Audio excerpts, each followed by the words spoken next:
Le Seigneur soit avec vous et avec votre esprit. Bonne nouvelle de Jésus-Christ selon saint Marc. Gloire à toi, Seigneur. Marc au chapitre 7, les 13 premiers versets. En ce temps-là, les pharisiens et quelques scribes venus de Jérusalem se réunissent auprès de Jésus et voient quelques-uns de ses disciples prendre leur repas avec des mains impures, c'est-à-dire non lavées. Les pharisiens, en effet, comme tous les Juifs, se lavent toujours soigneusement les mains avant de manger, par attachement à la tradition des anciens. Et au retour du marché, ils ne mangent pas avant de s'être aspergés d'eau, et ils sont attachés encore par tradition à beaucoup d'autres pratiques, lavage de coupes, de carafes et de plats. Alors les pharisiens et les scribes demandaient à Jésus: pourquoi tes disciples ne suivent-ils pas la tradition des anciens? Ils prennent leur repas avec des mains impures.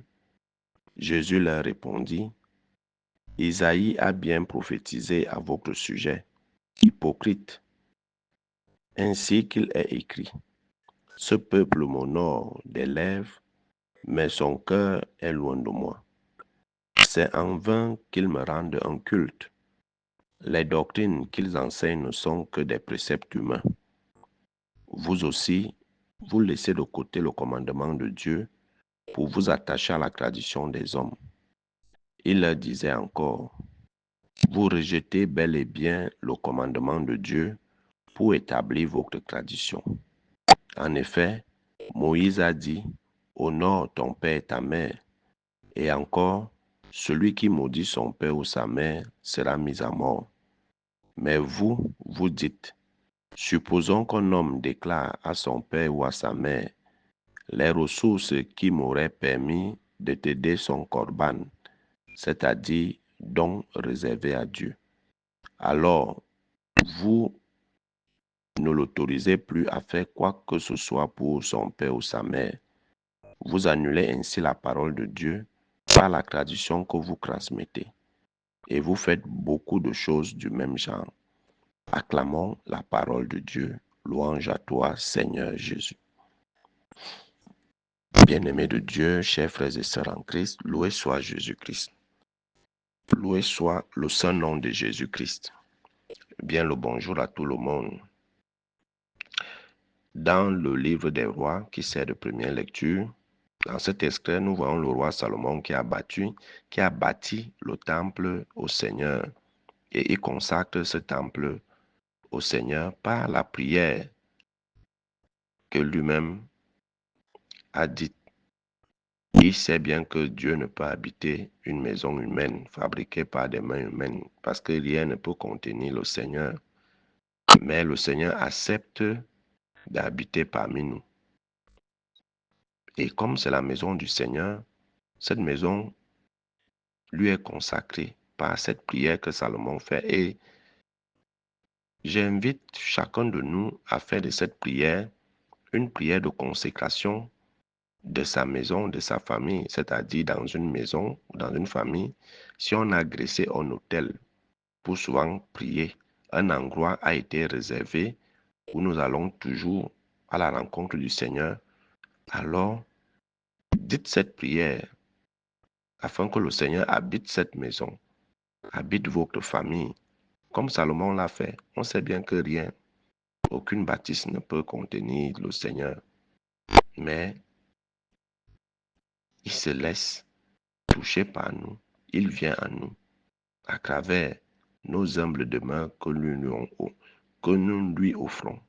Lui-même le dit: je me tiens à la porte et je frappe. Si quelqu'un entend ma voix, il ouvre, j'entrerai, je dînerai avec lui et mon Père aussi, et lui avec nous.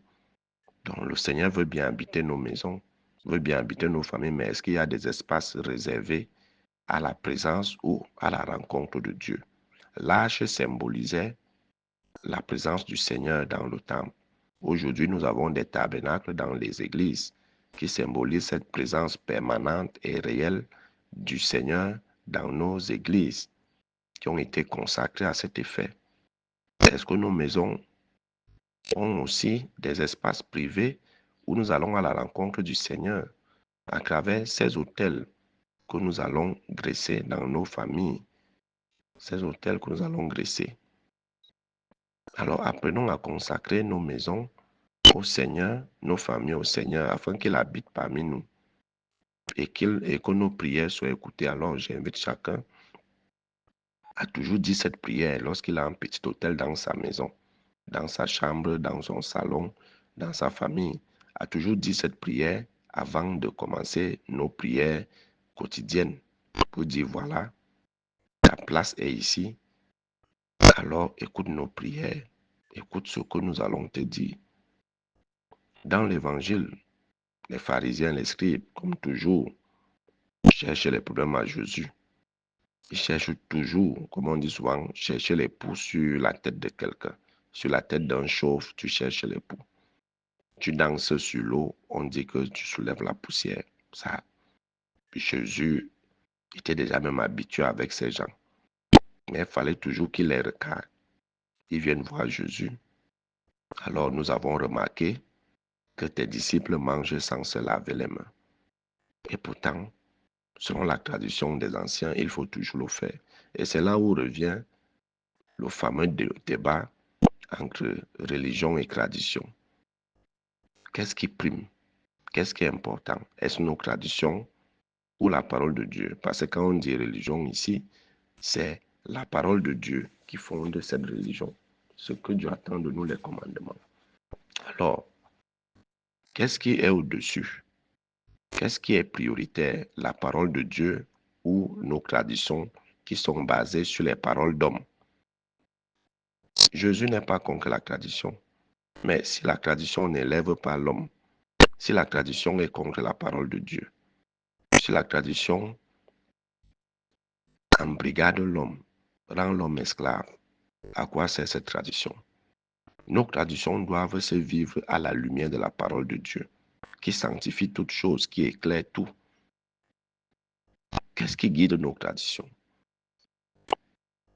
Alors, pour les pharisiens, il faut se purifier les mains avant de laver, avant de manger, autant pour moi.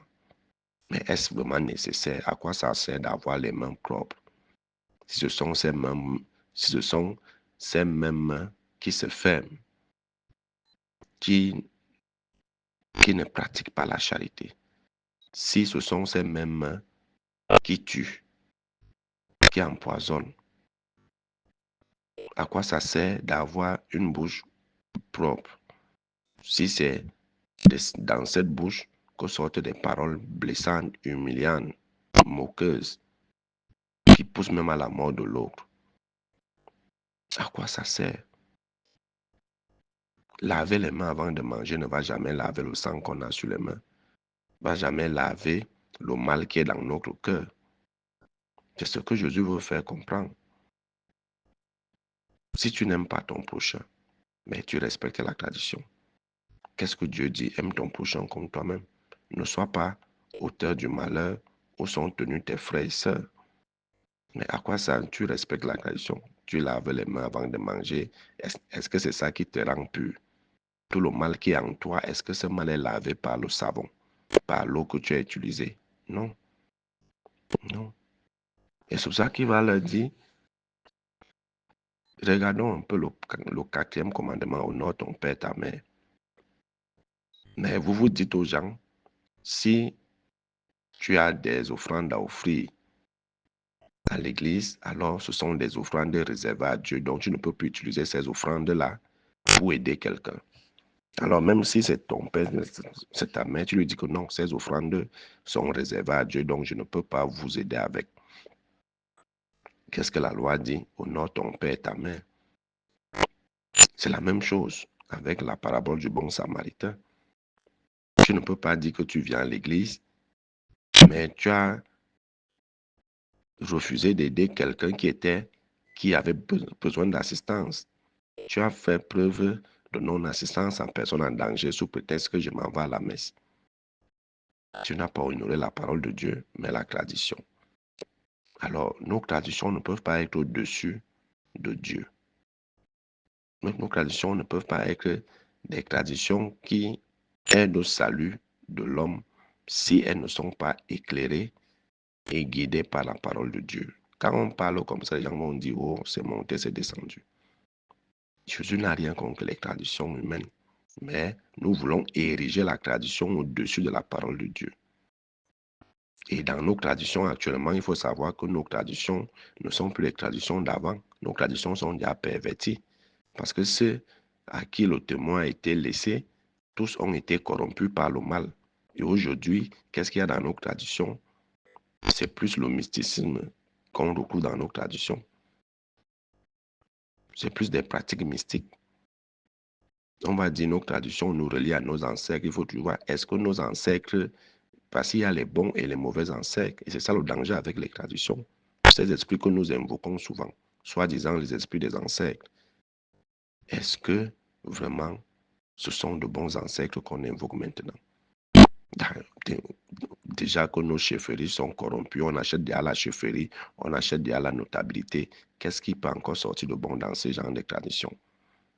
Et le Christ s'est offert pour l'humanité sur la croix.